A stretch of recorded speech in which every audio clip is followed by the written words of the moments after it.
Buenos días, Dios. Reflexión del Evangelio del día por Monseñor Luis José Rueda Aparicio, arzobispo de Bogotá y primado de Colombia. Abre tu corazón a la palabra de Dios.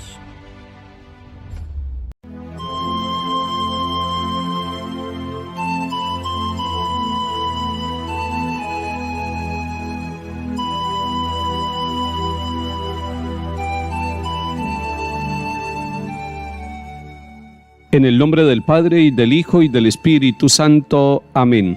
Te doy gracias, Señor, tanto estabas enojado conmigo. Tú eres un Dios de amor, y ahora soy tu amigo. Te busco a cada instante y te persigo. Eres tú mi consuelo, tú eres el Dios que salva y da la vida. Eres todo el anhelo de esta alma que va herida, ansiándote sin tasa y sin medida. En mi tierra desierta, tú de la salvación eres la fuente. Eres el agua cierta que se vuelve torrente y el corazón arrasa dulcemente. Quiero escuchar tu canto, que tu palabra abrace mi basura con alegría y llanto, que mi vida futura espejo sea sin fin de tu hermosura. Amén.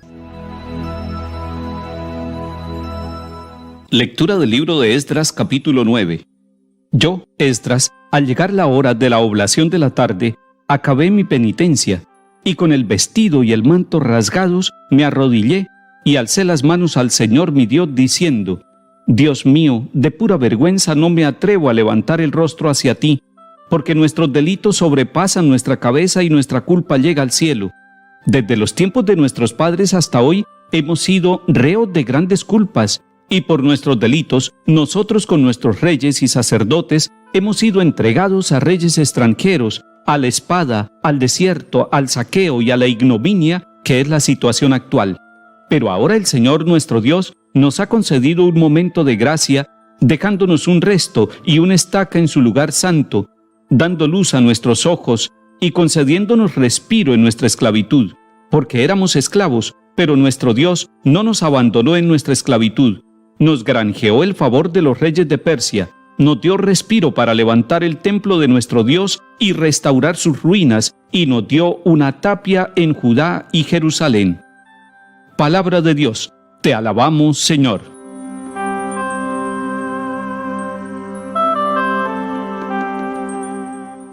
Esdras está haciendo una profunda oración penitencial, y la tenemos aquí en el capítulo 9. Lo vemos con el vestido y el manto rasgados, y está de rodillas, con las manos alzadas a Dios. Está orando por sus propios pecados, pero está orando por los pecados del pueblo de Israel. Hay un pecado especial que le preocupa a Esdras. ¿Cuál es el pecado que le preocupa especialmente? Lo encontramos allí en el capítulo 9 de Esdras. Lo que sucedió es que los pobladores de Israel, que fueron desterrados, y los que retornaron, cometieron un error cultural y un error religioso. Se fueron casando con mujeres extranjeras, con mujeres que tenían otras religiones, y de esa manera, estos hogares, estos niños, estas familias construidas con un matrimonio que hoy pudiéramos llamar de mixta religión, empieza a tener una dificultad. Por un lado, las mujeres están adorando a dioses extranjeros, y por otro lado, los israelitas, los papás, quieren que sus hijos adoren al único Dios vivo y verdadero. Pero esto se ha presentado por este intercambio cultural, porque han sido desterrados, porque han interactuado con otras culturas, con otros pueblos y con otras naciones. En ese contexto podemos entender por qué la oración de Esdras es una oración avergonzada, es una oración en la cual dice: no me atrevo ni siquiera a levantar el rostro hacia ti, Señor, la culpa nuestra ha llegado al cielo. Y dice también: por nuestros delitos, nosotros con nuestros reyes y sacerdotes hemos sido entregados a reyes extranjeros, a la espada, al destierro, al saqueo y a la ignominia, que es la situación actual. Es una oración con dolor, es una oración que brota del corazón, es una oración penitente.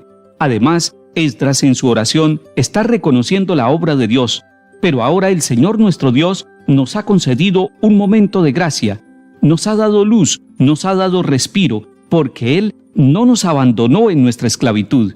Qué bello este testimonio de la oración. Dios no abandona a su pueblo en la esclavitud. Dios no abandona a su pueblo ni siquiera cuando el pueblo se equivoca, ni siquiera cuando el pueblo es infiel. Él está en medio del pueblo. Ellos se han ganado esa esclavitud, pero Dios está esclavo también con ellos, no los abandona, los acompaña, y dice además, nos ha granjeado el favor de los reyes persas. De esta manera, Esdras en la oración está reconociendo primero el pecado, y luego está reconociendo la compañía de Dios, y la manera como Dios ha cambiado su historia, su suerte, y los ha bendecido.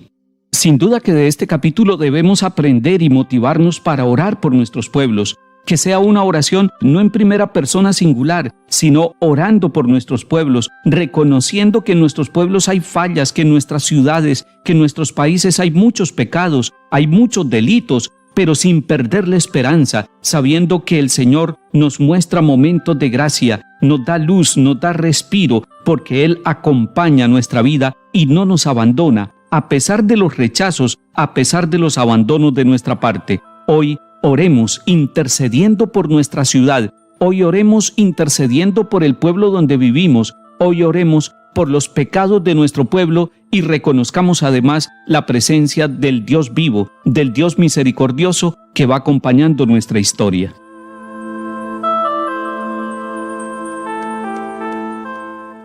El salmo es tomado de Tobías 13. Él azota y se compadece, hunde hasta el abismo y saca de él, y no hay quien escape de su mano. Denle gracias, israelitas, ante los gentiles, porque él nos dispersó entre ellos. Proclamen allí su grandeza, ensálcenlo ante todos los vivientes, que él es nuestro Dios y Señor, nuestro Padre por todos los siglos. Verán lo que hará con ustedes, le darán gracias a boca llena, bendecirán al Señor de la justicia y ensalzarán al Rey de los siglos. Yo le doy gracias en mi cautiverio, anunciando su grandeza y su poder a un pueblo pecador. Conviértanse pecadores, obren rectamente en su presencia, quizás les mostrará benevolencia y tendrá compasión.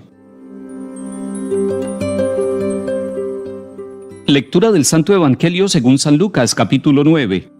En aquel tiempo, Jesús reunió a los 12 y les dio poder y autoridad sobre toda clase de demonios y para curar enfermedades. Luego los envió a proclamar el reino de Dios y a curar a los enfermos, diciéndoles: no lleven nada para el camino, ni bastón ni alforja, ni pan ni dinero, tampoco lleven túnica de repuesto. Quédense en la casa donde entren, hasta que se vayan de aquel sitio. Y si alguien no los recibe, al salir de aquel pueblo sacúdanse el polvo de los pies para probar su culpa. Ellos se pusieron en camino, y fueron de aldea en aldea, anunciando el Evangelio, y curando en todas las partes. Palabra del Señor. Gloria a ti, Señor Jesús.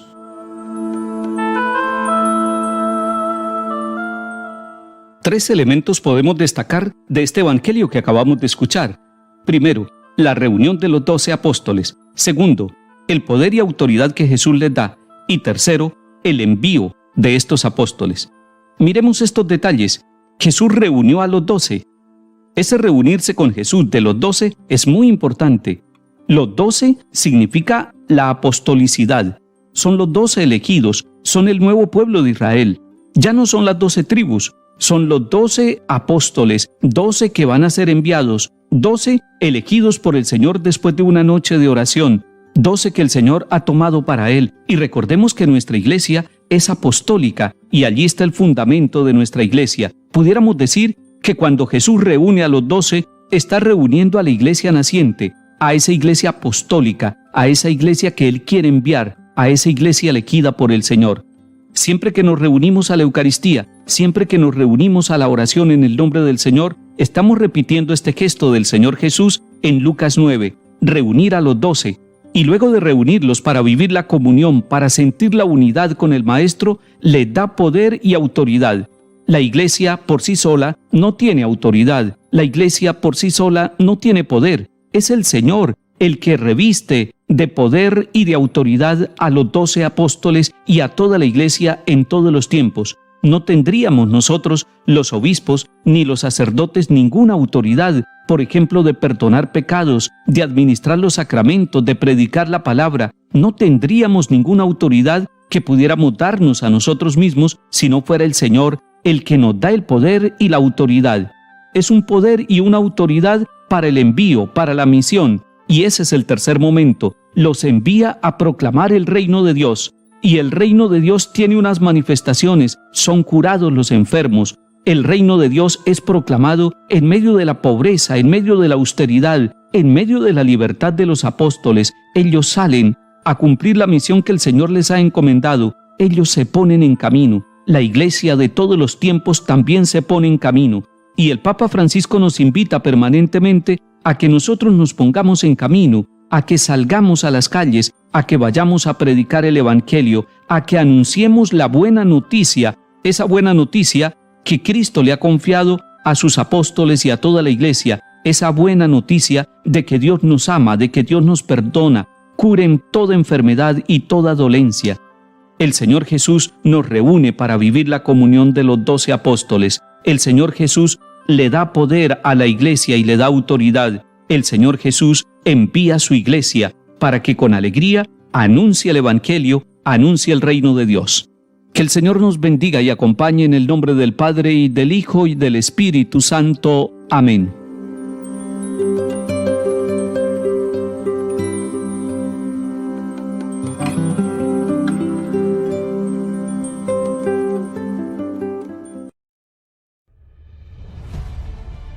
Buenos días, Dios. Reflexión del Evangelio del día por Monseñor Luis José Rueda Aparicio, arzobispo de Bogotá y primado de Colombia. Abre tu corazón a la palabra de Dios.